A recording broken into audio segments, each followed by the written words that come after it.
श्री स्वामी समर्थ तुम्हा सर्वांचं माझ्या चॅनलमध्ये मनापासून स्वागत आहे। बघा, उद्या आहे अक्षय तृतीया। अक्षय तृतीयेला महिलांनी लक्ष्मी मातेची सेवा करायची आहे। उद्या आपल्याला अक्षय तृतीयेच्या दिवशी माता लक्ष्मीला प्रसन्न करून घेणारी सेवा करायची आहे। तर ती सेवा कोणती आहे मी तुम्हाला आजच्या व्हिडिओमध्ये सांगणार आहे। व्हिडिओ पूर्ण बघा जेणेकरून तुम्हाला संपूर्ण माहिती मिळेल। जर तुम्ही चॅनलवर नवीन असाल तर चॅनलला सबस्क्राइब करायला मात्र विसरू नका आणि व्हिडिओला लाईक करायला मात्र विसरू नका।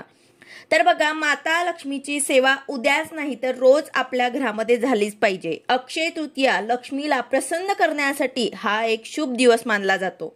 लक्ष्मी मातेला प्रसन्न करण्यासाठी अक्षय तृतीयेचा सण अतिशय शुभ मानला जातो आणि या दिवशी लक्ष्मी देवीला प्रसन्न करण्यासाठी काही उपाय केल्याने तुमची गरिबी सुद्धा दूर होऊ शकते।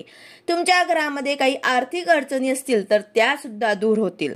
तसेच तुमच्या कुटुंबावर लक्ष्मी मातेचा आशीर्वाद सुद्धा राहील। तर या दिवशी माता लक्ष्मीची पूजा जर केली तर अवश्य लक्ष्मी माता आपल्या घरामध्ये अखंड वास करते आणि म्हणूनच या दिवशी लक्ष्मीचे पूजन अवश्य करायचे असतं। अक्षय तृतीया हा सण मातोश्री पार्वतीचा जन्मदिन म्हणून साजरा केला जातो। म्हणून सर्व स्त्रियांनी या दिवशी श्रीयंत्रावरती 16 वेळा श्री सूक्ताचे पठण करून कुंकुमार्चन करायचे आहे।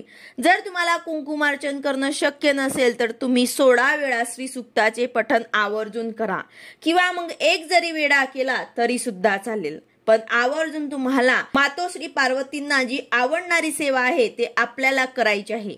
आता ज्यांच्याकडे श्रीयंत्र नसेल त्यांनी या शुभ मुहूर्तावर श्रीयंत्र आणून त्यांची विधिवत पूजा करून आपल्या देवघरामध्ये त्याची स्थापना करायची आहे आणि ही सेवा करायची आहे। श्रीयंत्र हे साक्षात लक्ष्मीचे स्वरूप आहे, त्यांची सेवा आपल्या घरामध्ये झालीच पाहिजे। अक्षय तृतीयेच्या दिवशी या अशा शुभ दिवसाला श्रीयंत्राची स्थापना तसेच पूजा आणि त्यावर सेवा करणं खूप शुभ मानलं जातं। त्याचबरोबर श्री सूक्ताचे पठण आपल्याला आपल्या घरामध्ये फक्त अक्षय तृतीयेलाच नाही तर रोज आपल्या घरामध्ये श्री सूक्ताचे पठण झालंच पाहिजे। संध्याकाळी दिवे लागणीच्या वेळेला तुम्हाला 16 वेळा किंवा एक तरी वेळा श्री सूक्ताचे पठण आवर्जून करायचे आहे, जेणेकरून माता लक्ष्मी प्रसन्न होऊन आपल्याला आणि आपल्या कुटुंबाला आशीर्वाद देईल आणि कायमस्वरूपी आपल्या घरामध्ये वास करेल। त्यामुळे कधीही आपल्या घरामध्ये पैशांची कमतरता भासणार नाही। जे काही तुमच्या आर्थिक अडचणी असतील ते नक्कीच दूर होतील। तर आता श्री सूक्ताचे पठण 16 वेळा कसे करायचे काही सेवेकरांना हेही प्रश्न होतो। तर बघा, नित्य सेवेच्या ग्रंथामध्ये श्री सूक्त दिलेला आहे। तर त्यात काही सेवेकरांना हाही प्रश्न येतो की 16 वेळा फलश्रुती पण पठण करायची का?